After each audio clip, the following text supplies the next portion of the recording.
Hi, my name is Ron Roberts Jr. I'm a corporate recruiter and also a self-titled workplace idealist, and I'm fascinated by brands. So in honor of Labor Day, I thought it would be fun to put together a series of short talks on work lessons based on iconic brands. So for this talk, I wanted to focus on Amazon.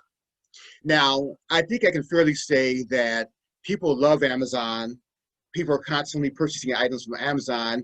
And the big reason for it, I believe, is because Amazon makes things so easy for us. It makes everything so convenient. You can go onto the site, find a lot of options, easily make a purchase. The next thing you know, your purchase is here within the next day or two.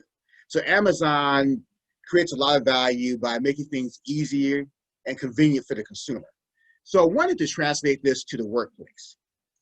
So making your boss's life easy. I think we can all agree that your relationship with your manager, your supervisor is the most important in your workplace. If you have a great relationship with your manager, things are good. If you have a lousy relationship with your manager, then your life just becomes miserable at work.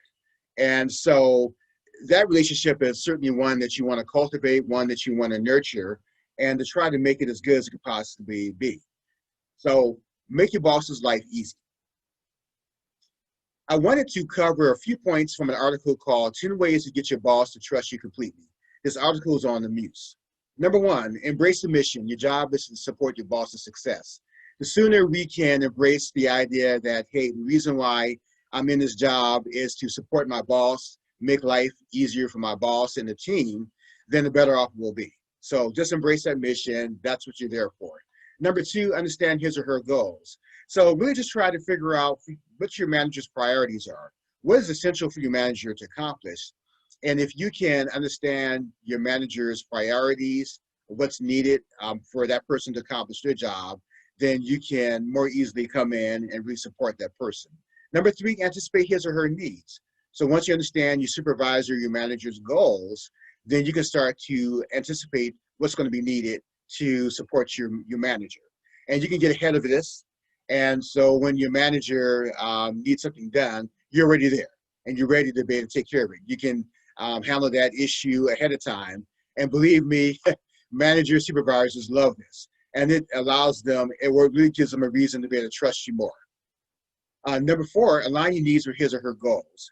If you're like me, you want to get fulfillment and satisfaction out of your work. So for me, it's important for me to find enjoyment in my job. It's important for me to be satisfied with my job. And so if you can figure out what your needs are and then line those needs up with the goals of your manager, it's a win-win for everybody.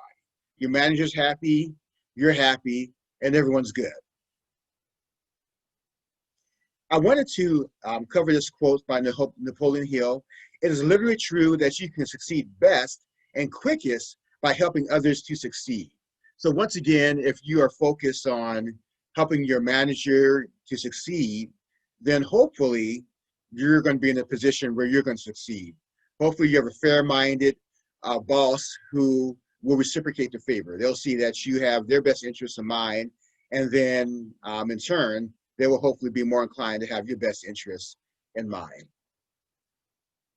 So I wanted to conclude the talk by sharing a few recommended articles. Obviously, there's lots of information on the internet and information on how to support your manager. So 7 ways to become your boss's dream employee, 10 ways to get your boss to trust you completely, and then finally, how to become the go-to employee for your boss. So these are all good articles. So I hope that you found some value in this talk and that you'll join me in trying to be more like Amazon, making your manager's life, your boss's life, a lot easier. Thank you for listening.